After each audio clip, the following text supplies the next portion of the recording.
Ô, Rafael, até uma informação que eu estava lendo agora há pouco, a Espanha fecha o mercado hoje às 19 horas, hora de Brasília. A Inglaterra fecha também. A Itália fecha amanhã e a Espanha, a Alemanha, perdão, estendeu até dia 2, tá? Então até dia 31, segunda-feira, terça-feira. Não, peraí, 31, primeiro, Segunda. segunda-feira. Mas eles mudaram, Segunda-feira então. fecha na Não, Alemanha, deu uma não prorrogada. era assim, eles mudaram de última hora. Isso, Mas de qualquer isso. jeito, de qualquer forma, o fato do Xabi Alonso não ter saído do Leverkusen é impressionante. Aham. Ele bater no peito e falar, não, eu quero continuar, eu quero ver Ainda o que esse mais time faz na Champions. com o Liverpool perdendo o seu treinador, né? Que falava-se que o Klopp ia sair e entraria o Xabi Alonso no lugar dele, o que não aconteceu. E isso aparentemente contaminou o elenco. O elenco é tão abraçado, é tão unido ao Xabi Alonso que embarcaram nessa de vamos ver o que a gente consegue fazer na Champions.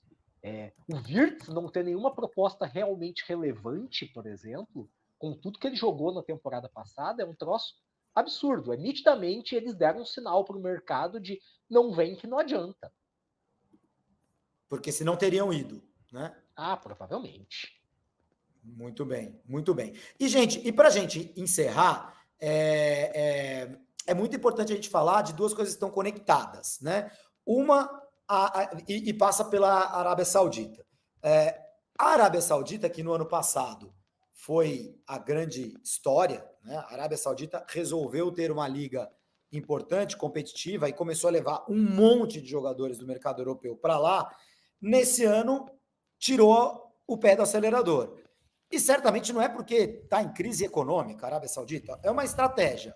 Contrataram jogadores para 4 clubes, alguns resolveram sair, por exemplo, o Henderson não tinha ido para um dos 4 clubes, foi lá para o Al-Ettifaq, falou, não, beleza, não gostei, voltou para a Europa. Enfim, também não era uma das maiores estrelas, mas era o capitão do Liverpool, um jogador de seleção da Inglaterra. Quer dizer, um ou outro resolveu ir embora, né? O próprio Roberto Firmino estava insatisfeito no meio da temporada do Al-Ahly, mas aí essas mudanças são muito dificultadas pelo salário gigantesco que os caras receberam. Alguns mudaram de time, outros ficaram por lá, e agora parece que a Arábia Saudita está atrás de jogadores mais jovens para fazer contratos de 200 anos, né, até a Copa de 2034. Era igual o televisor de antigamente, né, garantia até a Copa de 2034. Teve a história do Vinícius Júnior, chegaram lá o Real Madrid, quero pagar aí 200 milhões, o Real Madrid já bateu a porta na cara, falou, não vendo, e o Vinícius Júnior também não acenou, né, sobre querer ir, e estão esperando talvez a iniciativa privada assumir outros clubes da Arábia Saudita para fazer mais investimento. Para mim, a notícia... Aí foi o Cancelo para o Al-Hilal, né, falando de alguns nomes, o Cancelo para o Al-Hilal, o Bento, o goleiro da seleção brasileira, foi para o Al-Nassr. Quem mais de muito importante assim? O Que Moussa ocorre vocês? Mas o Moussa Diaby foi para o Al-Ittihad, é importante porque estava no Aston Villa, né? Uma das 5 maiores negociações dessa janela. Da janela. E aí que estão conectadas as coisas, né? Consequentemente, com a Arábia dando uma fechada na torneirinha por enquanto, esse foi um mercado menor do que o mercado do ano passado. Por duas razões, né? Pela Arábia Saudita e por uma regra de fair play financeiro da Premier League que o Thiago Arantes pode tentar resumir para a gente rapidinho.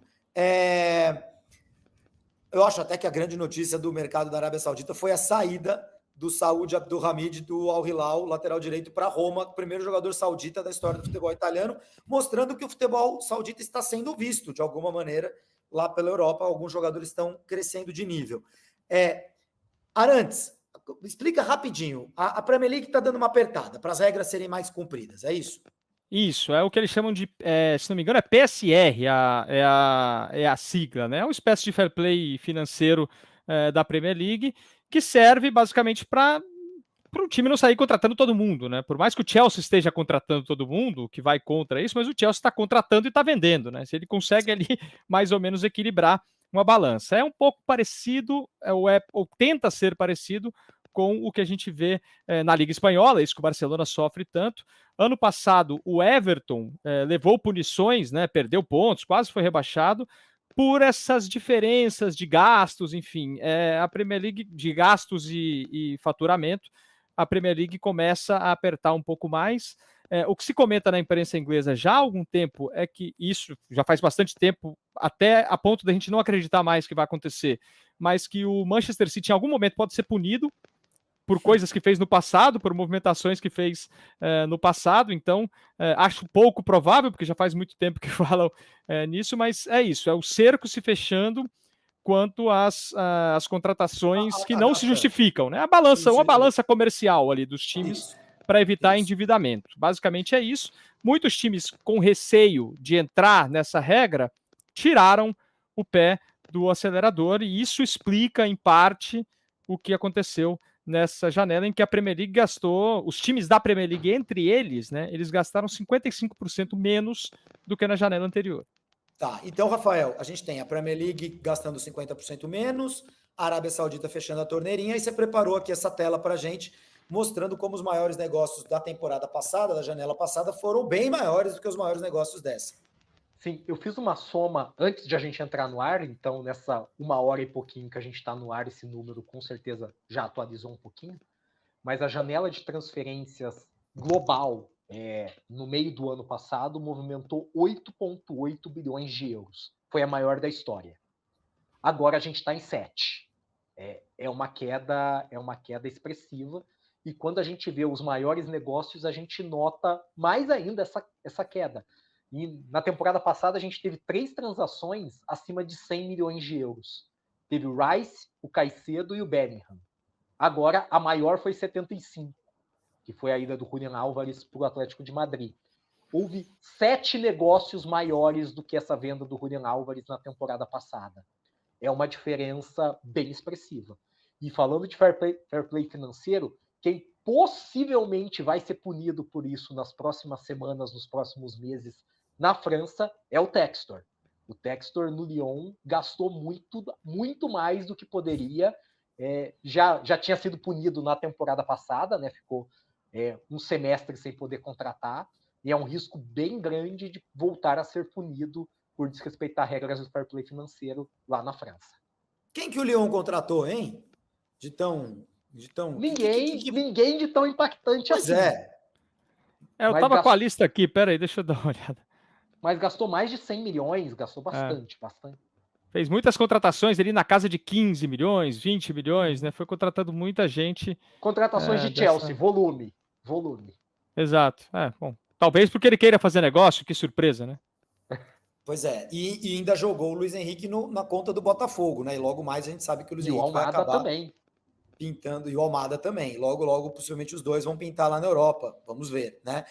Na Arábia Saudita, eu esqueci de citar 2 jogadores brasileiros importantes, né? O Wesley, do Corinthians, que foi pro Al Nassr, e o Alexander, do Fluminense, que foi pro Al Ahly. E tem lá o tal do Al Qadsiya, que é o novo time, que pertence a uma petrolífera, que pegou o Ezequiel Fernandes, jogador do Boca Juniors. Mas percebam que nada a ver com as transferências da Arábia Saudita. Ô, Júlio, só um nome aqui, um nome contratado pelo Lyon, o Mikaltadze, atacante da seleção da Geórgia, foi um dos contratados. Foi esse tipo de jogador, entendeu? É esse tipo de o cara que se destaca na Eurocopa. Também. Enfim. O Abner, lateral esquerdo do Betis, foi para lá.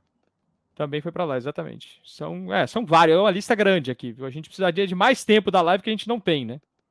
Sim, que a gente não tem. Até porque a nossa live já se estendeu para lá de Bagdá, passamos aqui 1h15 de live. Bom, acho que é isso. Passamos a régua no mercado. Quer dizer, resumindo, gente, foi um mercado de transferências menor do que o do ano passado, por essas razões que a gente explicou agora no final da live.